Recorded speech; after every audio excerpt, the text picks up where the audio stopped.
Hi, எல்லோருக்கும் வணக்கம். Welcome to Vijith view. So அந்த வீடியோவில் நம்ம இன்னைக்கு வைரலான வீடியோஸ் பற்றி கண்டிப்பாக டிஸ்கஸ் பண்ண போகிறோம். ஸோ வீடியோக்குள்ளே போகிறதுக்கு முன்னாடி நம்ம சேனலுக்கு நீங்கள் புதுசாக இருந்தீங்க அப்படின்னா கண்டிப்பாக சப்ஸ்கிரைப் பண்ணிக்கோங்க. வீடியோ மறக்காமல் ஒரு லைக் பண்ணிக்கோங்க. இப்போ நம்ம வீடியோக்குள்ளே கண்டிப்பாக போகலாம். ஸோ இன்னைக்கு வைரல் அப்படின்னு சொல்லி பார்க்குறப்ப கண்டிப்பாக கவினுடைய படுகொலையை பற்றி பேசி தான் ஆக வேண்டும். ஸோ அதில் என்ன நடந்துச்சு, இப்போ அந்த கேஸோடைய ஒரு சுச்சுவேஷன் என்ன அப்படிங்கிறதை பற்றி நம்ம வந்து பார்க்க போகிறோம். அவங்களுடைய காதலி தான் இப்போ வந்து ஒரு குற்றவாளி அப்படின்ற மாதிரி சோஷியல் மீடியாவில் பயங்கரமாக வந்து பகிரப்படுது. ஸோ உண்மையிலேயே சுகாசினி கவின் லவ் பண்ணாங்களா அப்படின்ற ஒரு கேள்வியும் வந்து பயங்கரமான ஒரு வேகத்துடன் சோஷியல் மீடியாவில் பயங்கரமான ஒரு ரூமர்ஸாக வந்து போயிட்டுருக்கு. அதனுடைய உண்மைத்தன்மை என்ன அப்படிங்கிறதை பற்றி பார்ப்போம். அடுத்து ரித்தன்யா அவர்களுக்கு நீதிமன்றம் என்ன பதில் சொல்லியிருக்காங்க, ஏன்னா அவங்களுக்கு எதிராக கேஸ் வந்து ஃபைல் பண்ணியிருந்தாங்க, நாங்கள் நல்லவங்க அப்படின்ற மாதிரி கவின் குடும்பம். ஸோ உண்மையிலேயே கவின் குடும்பம் வந்து இன்னைக்கு ஜூலை 30th என்ன வந்து கொடுத்துருந்தாங்க, நீதிமன்றம் என்ன அதிர்ச்சி கொடுத்துருக்காங்க அப்படிங்கிறதை பற்றி நம்ம கண்டிப்பாக வந்து பார்க்க போகிறோம். அடுத்து வந்து பார்த்தீங்கன்னா, ரித்தன்யா அவர்களை பற்றி ஏன் நெகட்டிவாக வந்து பார்த்தீங்கன்னா இப்போது நிறைய வர ஆரம்பிக்குது அப்படின்னு சொல்லி பார்த்தீங்கன்னா, கவினுடைய குடும்பத்திலேருந்து ஒருத்தவங்களும் வந்து வாயை திறக்க மாட்டுறாங்க. பட் இந்த மாதிரி ஒரு பத்திரிகையாளர்கள், இந்த மாதிரி ஜேர்னலிஸ்ட், சீனியர் ரிப்போர்ட்டர்ஸ் இந்த மாதிரி ஆட்கள்லாம் வந்து வாயை திறக்கிறாங்களே, அது எதனால் இருக்கும்? ஒரு கேஸை வந்து மக்களை நம்ப வைக்கிறதுக்கு ஒரு சப்கான்சியஸ் மைண்ட் ஒன்று இருக்குது. அதில் ஒரு விஷயம் வந்து பதிவு பண்ணுறதுக்கு இந்த வேலைகள்லாம் நடக்குது அப்படின்னு சொன்னால் நீங்கள் நம்புவீங்களா? ஸோ அதுதான் இன்றைக்கி 3வது டாபிக். ஸோ மொத்தம் 3 topic. So like and subscribe சேனலுக்கு வந்து பண்ணிக்கோங்க. வீடியோக்கும் மறக்காமல் ஒரு லைக் பண்ணிக்கோங்க. வீடியோக்குள்ளே போகலாம். ஸோ கவின் வந்து சென்னையில் வந்து ஒரு ஐடி கம்பெனியில் ஒர்க் பண்ணுறதுக்கு ரெடியாக பையன் வந்து சரியான படிப்பு, கோல்டு மெடலிஸ்ட்டு, சரிங்களா, நல்ல ஒரு வேலை, இப்படிலாம் இருக்கும் பொழுது சுகாசினி அப்படின்னு சொல்லிட்டு ஒரு 9 வருடம் அவங்களுக்குள்ள ஒரு காதல். ஓகேங்களா. சுகாசினி வந்து ஒரு மேல் ஜாதி பொண்ணு, இவங்க வந்து கொஞ்சம் கீழ் ஜாதி அவங்களோட கம்பேர் பண்ணும் பொழுது. ஸோ ஜாதி ஒரு கொலை இது, சரியா? என் ஜாதி பொண்ணை நீ எப்படா வந்து கல்யாணம் பண்ணிப்பா அப்படின்ற மாதிரி. ஸோ இதில் என்ன நடக்குது அப்படின்னா, கவினை வந்து ஒரு கட்டம் கட்டி இந்த நம்ம சுகாசினி அவர்களுடைய தம்பி சுர்ஜித் அப்படின்றவன் வந்து வெட்டி போட்டுடுறான். அவனுடைய ஆளெல்லாம் கூட்டு வந்து வெட்டிடுறானுங்க. இப்போ நீங்கள் கவனிச்சிங்கன்னா, இந்த சுர்ஜித்து, சுகாசினி இவங்களுடைய அப்பா அம்மா வந்து கொஞ்சம் வெயிட், எஸ்ஐ குடும்பம், ஓகே. ஆனால் இவங்க சைடில் வந்து பார்த்தீங்க அப்படின்னா அந்தளவுக்கு வெயிட் கிடையாது. பையன், அதுக்கடுத்து அவருடைய தம்பி 2 பேருமே வந்து படித்து அவங்க இப்போ தான் வந்து ஓரளவுக்கு ஸ்டெடியாக வந்து பண்ணியிருக்காங்க. ஸோ இந்த மாதிரிலாம் போயிட்டுருக்கு. ஒரு பக்கம் வந்து பார்த்தீங்கன்னா இவங்களுடைய காதல் போயிட்டுருக்கு. ஃபோட்டோஸ்லாம் வந்து எடுத்துக்கிட்டாங்க, நல்லா ஷேர் பண்ணிக்கிறாங்க. ஸோ நல்ல ஒரு காதல், 2 பேருக்கும் வந்து பிரியாத ஒரு காதல். திடீர்னு வந்து பார்த்தீங்கன்னா இவர் கொல்லப்படுறாரு. எப்படி? ஏன்னா அந்த பொண்ணு வந்து நிறைய தூரம் வந்து அந்த பையனை விட்டு கொடுக்காம பேசியிருக்காங்க. லைக், நான் வந்து உன் மூலமாக தான் பிள்ளை பெற்றுப்பேன் அப்படின்ற லெவலுக்கு அவங்களுடைய மெசேஜ் இருக்குது. அப்படி இருந்தும் எப்படி காதலி எப்படி குற்றவாளி ஆவாங்க அப்படின்ற மாதிரி நிறைய பேர் வந்து கேட்குறாங்க. ஸோ அது வந்து என்ன அப்படின்னு சொல்லி பார்த்தீங்கன்னா, அதாவது அவங்க அப்பா அம்மாட்ட பயந்து உண்மையிலேயே கவினை வந்து அவங்க போட்டு கொடுத்தாங்களா, இல்லை உண்மையிலேயே அவங்க தான் குற்றவாளியா, இந்த மாதிரி வந்து லவ் பண்ணி இவனை கழட்டி விட்டுடலாம் அப்படின்றது, கழட்டி விட்டாலும் பரவாயில்ல போட்டு தள்ளியமா அப்படின்ற மாதிரி தான் இருக்குது, சரியா? இப்போ இதுக்கு தீர்வு என்ன பண்ணியிருக்காங்கன்னா, அந்த பொண்ணோடைய அப்பா அம்மா எஸ்ஐ குடும்பம் இருக்காங்கல்ல, அவங்கள வந்து அப்படியே பணியிடை நாங்கள் நீக்கம் செஞ்சிட்டோன்ற மாதிரி சொல்கிறாங்க. பட் ஆனால் இவங்க சைட்லேருந்து இவங்க அப்பா வந்து பயங்கரமாக கர்ஜிக்கிறாரு. அது எப்படி என் பையனை நீங்கள் வெட்டுவீங்க? 2 பேர் தான் தப்பு பண்ணியிருக்காங்க, 2 பேரையும் வெட்டுங்க, எதுக்கு என் பையனை மட்டும் வெட்டினீங்கன்னு சொல்லிட்டு ஒரு வேலையான கொஸ்டின். அதுலேயும் நிறைய பேர் வந்து பாருங்கள், ஒரு பையனுக்கு வந்து இறந்துருக்காருங்கிற ஒரு துளி வருத்தம் இருக்கான்னு பாருங்களேன். அவர் வந்து பார்த்தீங்கன்னா அந்த பொண்ணும் சாவணும். ஏங்க, ஒரு அப்பங்க இப்போ தான் பையன் இறந்துருக்கான், அந்த ஒரு வேதனையில் வந்து அவள் எப்படி அவரோட இருக்கலாம், அவள் தான் காரணம் அப்படின்ற மாதிரி அவங்க அப்பாவும் வந்து இந்த காதலியை தான் வந்து குற்றச்சாட்டு வந்து கொடுக்குறாரு.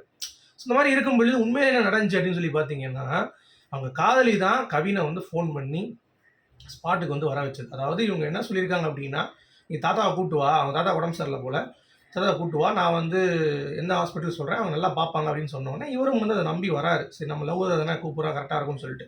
ஸோ வரும் பொழுதே ஒரு ஃபோன் வருது. ஃபோன் காலில் வந்து பார்த்தீங்கன்னா இவங்களாம் திருப்பி பேசுகிறாங்க, இந்த மாதிரி கூட்டு வந்துட்டியான்றாங்க. வந்துட்டேன், ஹாஸ்பிட்டலில் ஏறிட்டேன் அப்படின்னோடனே, சரி வா மேலே ஏறிட்டுரு அப்படின்னு சொல்லி ஏறினோடனே மேலே வந்துட்டாங்க. டக்குன்னு திருப்பி அவங்க ஃபோன் பண்ணி, எங்கள் அப்பா உன்னை பார்க்கணும்னு சொல்கிறாங்க, நீ வந்துரு அப்படின்னு சொல்லி சொன்னோடனே, எதுக்குடி இப்போ அப்படின்னு சொன்னேன், நீ வா பேசணும்னு சொல்கிறாங்கன்னு சொன்னோடனே இவன் வந்து கிளம்பி போகிறான். ஒரு பைக்கில் ஏறி வந்து போயிட்டு இருக்கான். அப்போ வந்து பார்த்தீங்கன்னா இந்த சுர்ஜித் வந்து அங்கே ரவுண்டை போட்டுறானுங்க. அதாவது திஸ் இஸ் பிளான்டு. இதில் வந்து இந்த பொண்ணை மிரட்டி இந்த எஸ்ஐ குடும்பம் வந்து பார்த்தீங்கன்னா பேச வச்சுருக்காங்களா அப்படிங்கிறது ஒரு பக்கம் வந்து விசாரணையில் போயிட்டுருக்கு. இன்னொரு பக்கம் காதலி வந்து கவின் கிட்ட ஒரு கடைசி ஒரு வார்த்தை வந்து பேசியிருக்காங்க. என்ன அப்படின்னா, நீ வந்து தப்பிச்சு ஓடிரு அப்படின்ற மாதிரி வந்து பார்த்தீங்கன்னா லாஸ்ட்டாக வந்து அந்த ஆடியோ காலில் பேசியிருக்காங்க. அப்போ தான் கவின் சுதாச்சிருக்காரு. ஸோ அப்படி இருக்கும் பொழுது அவங்களுடைய காதலியுடைய அன்பு வந்து உண்மையான ஒரு விஷயம் தான். ஏன்னா தப்பிச்சு ஓடின்னு சொல்ல முடியாது. கடைசி வரைக்கும் அவங்க அப்பாவோட இன்ஸ்ட்ரக்ஷன் வந்து ஃபாலோ பண்ணிட்டு, ஏன்னா அவங்க அப்பா ஏதாவது பண்ணிட போறாரு அங்க. ஒரு அவங்க மிரட்டுறாங்க, இந்த மாதிரி நீ அப்படி தான் பேசி ஆகணுன்ட்டு. அப்போ இறங்கினவனே டேய் அவங்க அண்ணன் சொல்கிறான் சரியா, அதாவது அந்த சுகாசினியோட தம்பி சொல்கிறான் சுர்ஜித் அப்படின்னு சொல்லிட்டு சரியா. அவன் என்ன சொல்கிறான் அப்படின்னா, அந்த மாதிரி நீங்கள் எப்படி என்னுடைய அக்காவை நான் சொல்லிட்டே இருக்கேன், நீ எதுக்குடா திருப்பி சுற்றிட்டு இருக்கா முன்னாடி, அவனை வாடா அப்படின்னு சொல்லிட்டு அவனை பிடிச்சி அங்கேயே வந்து வெட்டிட்டு இவன் போய் சரணடைஞ்சிடறாங்க சுர்ஜித். ஸோ எப்படிப்பட்ட கேடுகட்ட பிறவியாக இருக்காங்கன்னு பார்த்துக்கோங்களேன். அதாவது இந்த ஜாதியை எடுத்துகிட்டு போய் எங்கே போய் கடைசி முட்டிட்டு சாவ போகிறானுங்க அப்படிங்கிறது தெரில. ஏன்னா இந்த பையன் நல்ல படிப்பு, இவன் நினச்சிருந்தா இவனோட உலக அழகியே இவளோட நிறைய பொண்ணுங்க வந்து கிடச்சிருப்பாங்க, க்யூவில் நின்றுருப்பாங்க. ஏன்னா நல்ல சேலரி, நல்ல படிப்பு, நல்ல பையன் நல்லாவும் இருக்கான் பார்க்குறதுக்கு. அப்படிங்கிறப்ப ஏன் அந்த பையன் வந்து இந்த மாதிரி லவ் பண்ணி இந்த மாதிரி உருப்பிடாமல் போகிறாங்கன்னு தெரில. இன்னொன்று இந்த பொண்ணு ஸ்ட்ராங்காக இருந்தால் கடைசி வரைக்கும் ஸ்ட்ராங்காக இருக்கணும். அவங்க அப்பா கிட்டேயும் வந்து விட்டு கொடுக்காம பேசியிருக்கணும். இல்லை எங்கள் அப்பா பிளான் போடுறாரு நீ ஓடிடுறாருன்ற முதலே சொல்லியிருக்கணும். கடைசி வரைக்கும் கூப்பிட்டு வந்துட்டு நீ ஓடிடுறா அப்படின்னு சொல்லி சொன்னால் மட்டும் அந்த பையன் டக்குன்னு வந்து எப்படி வந்து ப்ராக்டிவாக திங்க் பண்ணி போட முடியும். ஸோ அங்கே வந்து போட்டு தள்ளிடுறானுங்க. இது வந்து நிஜமாவே ஒரு கொடூரமான ஒரு விஷயம். அந்த பையன் இறந்தது அப்படிங்கிறது அவங்க அப்பா வந்து கொந்தளிக்கிறார். அதுக்கு வந்து கீழே வந்து அவங்க அப்பா திட்டிகிட்டு இருக்காங்க, டேய் என்னடா நீங்கள் அப்படின்ற மாதிரி இருந்துச்சு. என்ன அவங்க அப்பா வந்து அவனுடைய காப்பாற்றுறதுக்கு அவர் போராடுவாருன்னு பார்த்தா, என் பையனை ஏன்டா கொன்னீங்கன்னு பார்ப்பாருன்னு பார்த்தா, அவர் போய் அவர் பொண்ணை போய் கொல்லுங்கன்றாரு. உங்கள் பொண்ணை நீங்கள் ஏன்டா விட்டு வச்சிங்க, என் பையனை மட்டும் கொண்டுறீங்க அப்படின்னு சொல்லிட்டு அவரும் வந்து ஜாதி தான் பேசுகிறாருன்னொடனே, இங்கே ஜாதி பேசலைங்க. அவருக்கு உள்ளே வந்து பார்த்தீங்கன்னா ஒரு கொதிப்பு. என் பையன் பண்ணுறதுன்னு அவளும் பண்ணா, அப்புறம் என் பையனை மட்டும் நீங்கள் எதுக்கு பண்ணுறீங்க அப்படின்னு சொல்லி சொன்னோடனே அவனுங்க என்ன சொல்கிறாங்க, அவங்க தரப்புல இருந்து கவினை காதலிக்கவே இல்லை அந்த பொண்ணு அப்படின்ற மாதிரி சொல்கிறாங்க. உடனே என்ன பண்ணிட்டானுங்க, கவினுடைய சொந்தக்காரனுங்க எல்லாருமே எல்லாம் இறங்கி அவனை உங்களை விட மாட்டேன்னா சொல்லிட்டு அந்த பொண்ணுடைய ஃபோட்டோஸ் அவங்க 2 பேரும் நெருக்கமாக இருந்தது, அவங்க என்னென்ன சேட் பண்ணது எல்லாத்தையுமே வந்து மீடியாவுக்கு வந்து கொடுத்துட்டாங்க. ஸோ இப்போ என்ன பண்ண முடியும்? இப்போ என்ன பண்ண முடியும்? இப்போ உங்களுடைய பிரச்சனையில் நீங்கள், அதாவது இந்த சுர்ஜித் அப்படின்றவன் கொன்னுட்டு அந்த பையனை நான் சொல்கிறானா எங்கள் அப்பா அம்மா இனிமேல் நிம்மதியாக இருப்பாங்கடா அவங்க அப்படின்ட்டு, முட்டாப்பையில இப்போ நீ உள்ளே போய் உட்காந்துருக்கீங்கன்னா அவங்க அப்பா அம்மா எப்போ எந்த மூஞ்சி வச்சு தான் இருப்பாங்க, நிம்மதியாக இருப்பாங்களாடா? அறிவு கட்டவனே உட்காந்து கொண்டுட்டு போய் உள்ளே போய் உட்காந்துருக்கான் பார்த்துக்கோங்க. அப்போ அவங்க குடும்பம் எப்படி இருந்திருப்பாங்க பாருங்க இந்த போலீஸ்காரங்கன்றதுனால. அதாவது இந்த போலீஸ்காரங்க பேரை சொல்ல மாட்டாங்க, ஏன்னா வெளியே தெரிஞ்சால் வந்து பார்த்தீங்கன்னா ஐயோ ஒரு போலீஸ் குடும்பம் இல்லை அப்படின்ற மாதிரி வந்துடும்ல. இப்போ எந்த மாதிரி டாக்டிக்ஸாக வந்து பார்த்தீங்கன்னா இந்த கேஸை வந்து கொண்டு போய் அவங்க சேஃப் பண்ணுறதுக்கு என்னென்ன பண்ணுறானுங்க பாருங்க. ஆனால் அவங்க அப்பா வந்து விட மாட்டேன்றார். நம்ம திருமாவளவன் அவர்கள் ஐயா வந்து நம்ம கவின் ஃபேமிலிக்கு ஃபோன் பண்ணி அவங்க அப்பா கிட்ட வந்து ஆறுதல் சொன்னார், இந்த மாதிரி நீங்கள் விட்டுறாதீங்கன்னொடனே இவங்க பாருங்க உடனே காசு எடுத்துகிட்டு போய் இந்த மாதிரி இறந்துட்டாங்க கேள்விப்பட்டோம், பேரம் பேசுகிறாங்க போய் கவினோட அப்பா கிட்ட, இந்த மாதிரி இவ்வளோ வாங்கிக்கோங்க அப்படின்னு சொல்லிட்டு. உடனே நீதியெலாம் வேணாண்டா, எங்களுக்கு நீதி தாண்டா வேண்டாம், நீ போங்கடா வேலையை பாருங்கடா அப்படின்ற மாதிரி ஓப்பனாக வந்து பார்த்தீங்கன்னா அடிச்சு விட்டார். இப்போ எதுவுமே வந்து பேச முடியல.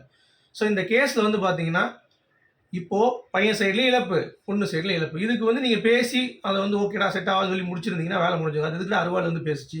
அப்போ அருவாள் பேசினா அருவாள் எடுத்தவன் உருப்பட மாட்டான் அப்படிங்கிறதுக்கு இது ஒரு உதாரணமாக இருக்குது அப்படிங்கிறது பார்க்க முடியுது. பட் அவள் காதலி தான் குற்றவாளி அப்படின்ற மாதிரி சித்தரிப்பது அப்படிங்கிறது வந்து கண்டிப்பாக ஒரு பக்கம் வந்து ஐயோ பாவம் அந்த பொண்ணு வந்து அப்படின்னு சொன்னால் கூட உண்மையிலே அந்த பொண்ணு வந்து ஃபோன் பண்ணி அவருடைய கைடன்ஸ்லாம் வந்திருக்கான் அப்படின்றதுனால சம்பந்தம் கண்டிப்பாக இருக்குங்க. எப்படினாலும் அந்த பையனை வந்து காப்பாற்றிருக்கலாம் அந்த பொண்ணு அப்படின்னு நினச்சா காப்பாற்றிருக்கலாம் அப்படிங்கிறது தான். பட் உண்மையிலேயே அது வேஷம் போட்டு அது பண்ணியிருக்கா அப்படிங்கிறது விசாரணையில் இனிமேல் தான் தெரியும். ஓகேவா? ஸோ அதை வந்து நம்ம வெயிட் பண்ணி தான் பார்க்கணும். ஸோ நீங்கள் என்ன நினைக்கிறீங்க அந்த கருத்துக்கள் அப்படிங்கிறத கண்டிப்பாக கமெண்ட் செக்ஷனில் சொல்லுங்கள். ஓகே, ஸோ அடுத்து வந்து நம்ம ரித்தன்யா அவர்களுடைய கேஸு ஸோ என்ன ஸ்டேட்டஸில் இருக்குதுன்னு சொல்லிட்டு நீதிமன்றம் வந்து நம்ம வெயிட் பண்ணி பார்த்துட்டு இருந்தோம். ஸோ கிட்டத்தட்ட மணி 2 ஆச்சு 3 ஆச்சு எதுவுமே வந்து அப்டேட் இல்லை. ஸோ எனக்கு தெரிஞ்சு லேட்டஸ்ட்டான அப்டேட் என்னென்னு பார்த்தீங்கன்னா இன்னும் ஒரு வாரம் வந்து அவங்களுடைய ஜாமீன் தள்ளுபடி பண்ணப்பட்டிருக்கு. ஏன்னா உயர்நீதிமன்றத்தில் அவ்வளோ விஷயங்களும் வந்து பார்த்திங்கன்னா அவங்க வந்து கொடுக்க வேண்டியிருக்கு. ஸோ அப்படி இருக்கும் பொழுது டீட்டெயில்ஸ் இன்னும் சரியாக சமர்ப்பிக்கலை. ஸோ அதனால் நீங்கள் கம்ப்ளீட்டாக டீட்டெயில்ஸ் வந்து எடுத்து வச்சா தான் அடுத்த ப்ராசஸ் நாங்கள் வந்து நகர்த்துவோம். ஸோ அது வரைக்கும் வந்து பார்த்திங்கன்னா ஜாமீன் வந்து 3 பேருக்கும் கிடையாது, 3 பேருக்கும் பெப்பே அப்படின்ற மாதிரி கவின் குடும்பத்துக்கு வந்து சொல்லிட்டாங்க. ஸோ இன்னும் ஒரு வாரம் வந்து பார்த்திங்கன்னா இது வந்து தள்ளுபடி ஆயிருக்கு அப்படிங்கிறது தான். ஸோ இது இத்தனையாக ஒரு கிடைக்கக்கூடிய இன்னொரு வெற்றி தான். ஏன்னா இது தோல்வி கிடையாது, ப்ராக்ரஸ் ஆகுது. அவங்க அதுக்கான எஃபர்ட் வந்து கொஞ்சம் இன்னும் கம்மியாக போட்டிருக்காங்க. ஏன்னா இப்போ தானே பயங்கரமாக பில்டப் பண்ணாங்க. ஒரு 12 பேர் விசாரிச்சிருக்காங்க, தனியாக 3 சிம் கார்டு இருக்குன்னு சொல்லியிருக்கேன், ஒரு 12 வயது சிறுவன் கூட வந்து க்ளோஸாக இருக்காங்கன்னு சொல்லி மாற்றி மாற்றி வந்து இந்த பொண்ணை வந்து பார்த்தீங்கன்னா செத்த பிறகும் சாவடிச்சிட்டு இருக்காங்க. ஸோ இன்னும் ஒரு வாரம் பில்டப் பண்ணி என்னென்னலாம் பண்ணி கொடுக்கட்டும். இந்த பொண்ணோட எவிடன்ஸ் இருக்கிற வரைக்கும் உங்களால் ஒரு எம் கூட பிடுங்க முடியாது அப்படிங்கிறது தான் பாயிண்ட்டு. சரியா? ஏன்னா அவங்க அழகா சொல்லியிருக்காங்க, அந்த 3 பேர் தான் காரணம்ன்ட்டு. அப்புறம் என்னடா புடுங்குவீங்க நீங்க அப்படின்ற மாரி தான் இருக்கு. ஸோ நீங்க வந்து இந்த மாரி காச குடுத்து, இந்த ஜேர்னலிஸ்ட், ரிப்போர்ட்டர்ஸ்லாம் வந்து காச குடுத்து, நீங்க கொஞ்சம் பேசி விடுங்க. அதாவது கவின் குடும்பம் வந்து பேச மாட்டாங்களாம், இத பத்தி. வாயே திறக்க மாட்டாங்களாம். ஆனா, இந்த மாரி ரிப்போர்ட்டர்ஸ், மீடியா பெர்சன்ஸ்லாம் வந்து இருப்பாங்கல்ல, அவங்களுக்கெல்லாம் வந்து காச குடுத்து நீங்க பேசுங்க. கவின் நல்லவன் சொல்லுங்க. ரித்தன்யா கெட்டவங்க அப்படின்ற மாரி ப்ரொஜெக்ட் பண்ணுங்க. நாங்க பார்த்துக்குறோம் அப்படின்ற மாரி வந்து காச மட்டும் அள்ளி இறைப்பாங்களாம். இது எப்புட்றா?